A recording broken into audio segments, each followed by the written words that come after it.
తోంది Mansas trust chairman గా అశోక్ గజపతిరాజు బాధ్యతలు స్వీకరించారు. హైకోర్టు తీర్పు అనంతరం ట్రస్ట్ చైర్మన్ హోదాలో తొలిసారి కోటను సందర్శించారు. ఈ మేరకు మాన్సాస్ సిబ్బందికి జీతాలు ఇవ్వకపోవడంపై ఆగ్రహం వ్యక్తం చేశారు. ఆయన విజయనగరంలో ఉన్న కార్యాలయాన్ని ఇతర ప్రాంతానికి ఎందుకు తరలిస్తున్నారని ప్రశ్నించారు. ట్రస్ట్ వ్యవహారాలపై ఆడిట్ జరిపించాల్సిన బాధ్యత ప్రభుత్వానిదే అన్నారు.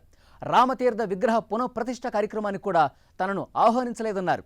దోపిడీదారులకు మాన్సాసులో చోటు లేదన్నారు అశోక్ గజపతిరాజు.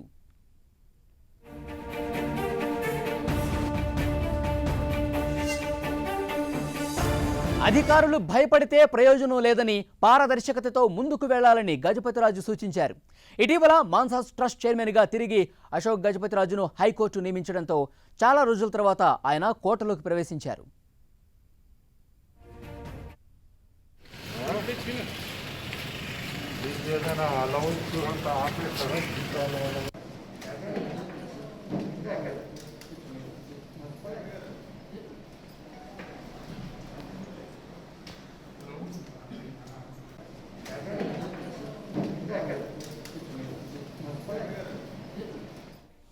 మాన్సాస్ ట్రస్ట్ చైర్మన్ గా అశోక్ గజపతిరాజు బాధ్యతలు స్వీకరించారు. హైకోర్టు తీర్పు అనంతరం ట్రస్ట్ చైర్మన్ హోదాలో తొలిసారి కోటను సందర్శించారు. ఈ మేరకు మాన్సాస్ సిబ్బందికి జీతాలు ఇవ్వకపోవడంపై ఆగ్రహం వ్యక్తం చేశారు. విజయనగరంలో ఉన్న కార్యాలయాన్ని ఇతర ప్రాంతానికి ఎందుకు తరలిస్తున్నారని ఆయన ప్రశ్నించారు. ట్రస్ట్ వ్యవహారాలపై ఆడిట్ జరిపించాల్సిన బాధ్యత ప్రభుత్వానిదే అన్నారు.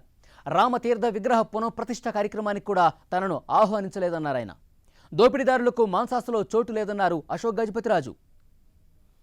అధికారులు భయపడితే ప్రయోజనం లేదని, పారదర్శకతతో ముందుకు వెళ్లాలని గజపతిరాజు సూచించారు. ఇటీవల మాన్సాస్ ట్రస్ట్ చైర్మన్ గా తిరిగి అశోక్ గజపతిరాజును హైకోర్టు నియమించడంతో చాలా రోజుల తర్వాత ఆయన మళ్లీ కోటలోకి ప్రవేశించారు. దోపిడీదారులు ఇక్కడ జాగా లేదని విషయం మేము మనం చేస్తున్నాం. రండి, పారదర్శకత పని చేద్దాం. మీతో నాకే కోపం ఏమి లేదు. పారదర్శకత పని చేద్దాం. ముందు ఇన్స్టిట్యూషన్స్ని తీసుకెళ్దాం.